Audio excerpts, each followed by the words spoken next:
1971 उपमहाद्वीप बारूद के ढेर पर बैठा था। सीमाओं पर टैंक खड़े थे, आसमान में लड़ाकू विमान मंडरा रहे थे, लेकिन असली जंग कहीं और लड़ी जा रही थी। रेडियो तरंगों की अदृश्य दुनिया में न गोलियों की आवाज थी, न धमाकों का शोर, सिर्फ फुसफुसाते सिग्नल जो इतिहास का रुख बदलने वाले थे। पूर्वी पाकिस्तान में हालात बेकाबू हो चुके थे। मार्च 1971 में ऑपरेशन सर्च लाइट के बाद लाखों लोग शरणार्थी बनकर भारत की ओर भागे। गांव जल रहे थे, शहर खामोश थे और डर हर चेहरे पर लिखा था।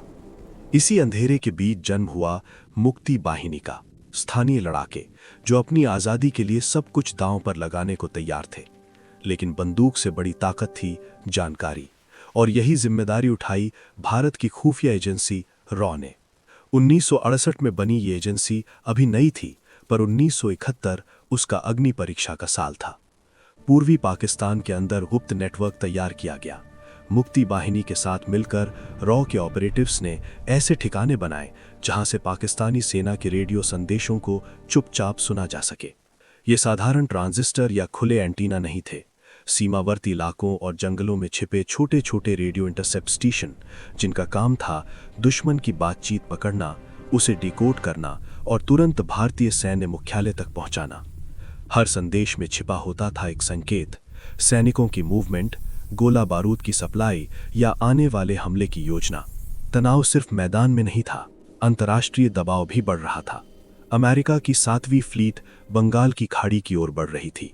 चीन की प्रतिक्रिया को लेकर भी आशंका थी। सोवियत संघ के साथ हुई संधि ने भारत को कूटनीतिक सहारा दिया, लेकिन हालात बेहद नाजुक थे। एक गलत कदम पूरे दक्षिण एशिया के शक्ति संतुलन को हिला सकता था। इसी बीच एक रात इंटरसेप्ट स्टेशन पर बैठे एक ऑपरेटर ने असामान्य गतिविधि पकड़ी।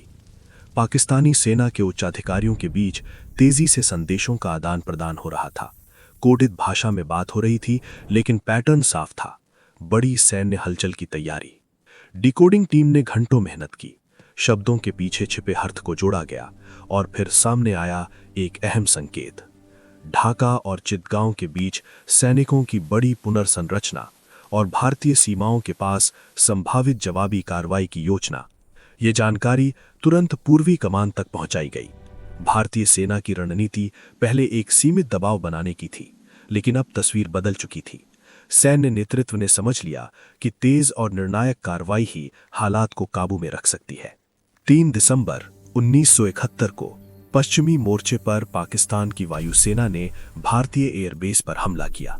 आधिकारिक युद्ध शुरू हो चुका था, लेकिन पूर्वी मोर्चे पर भारत पहले से तैयार था, क्योंकि रेडियो तरंगों ने पहले ही दुश्मन की चाल बता दी थी।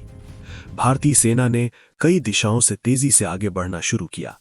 मुक्ति बाहिनी के लड़ाके रास्ते दिखा रहे थे, स्थानीय समर्थन दे रहे थे और दुश्मन की पोजीशन की जानकारी पहुंचा रहे थे। हर कदम के पीछे थी वही खुफिया जानकारी जो इंटरसेप्ट से मिली थी। ढाका की ओर बढ़ते हुए भारतीय सेनाओं ने महत्वपूर्ण पुलों और संचार केंद्रों को निशाना बनाया। पाकिस्तानी कमांड स्ट्रक्चर धीरे धीरे टूटने लगा। उनके संदेश अब और ज्यादा घबराए हुए लगने लगे। इंटरसेप्ट स्टेशनों पर बैठे ऑपरेटर समझ रहे थे, युद्ध अपने निर्णायक मोड़ पर है। 16 दिसंबर 1971 ढाका। पाकिस्तानी सेना के लेफ्टिनेंट जनरल ए.के. नियाजी ने भारतीय लेफ्टिनेंट जनरल जगजीत सिंह अरोड़ा के सामने आत्मसमर्पण के दस्तावेजों पर हस्ताक्षर किए। लगभग 93,000 पाकिस्तानी सैनिक युद्धबंदी बने। एक नया राष्ट्र बांग्लादेश दुनिया के नक्शे पर उभरा। दुनिया ने इसे सिर्फ 13 दिन का युद्ध कहा, लेकिन इन 13 दिनों के पीछे महीनों की गुप्त तैयारी थी। जंगलों में छिपे एंटीना, कोड बुक्स पर झुकी आंखें और हर बीप करती रेडियो तरंग के साथ धड़कता दिल। अगर वे संदेश समय पर ना पकड़े जाते, अगर रणनीति आखिरी पल में ना बदली जाती, तो शायद कहानी कुछ और होती। शायद युद्ध लंबा खिंचता, शायद अंतर्राष्ट्रीय हस्तक्षेप हालात बदल देता। 1971 की उस जंग ने साबित किया कि आधुनिक युद्ध सिर्फ मोर्चे पर नहीं जीते जाते, वे जीते जाते हैं जानकारी से, धैर्य से और उन अनदेखे लोगों से जो अंधेरे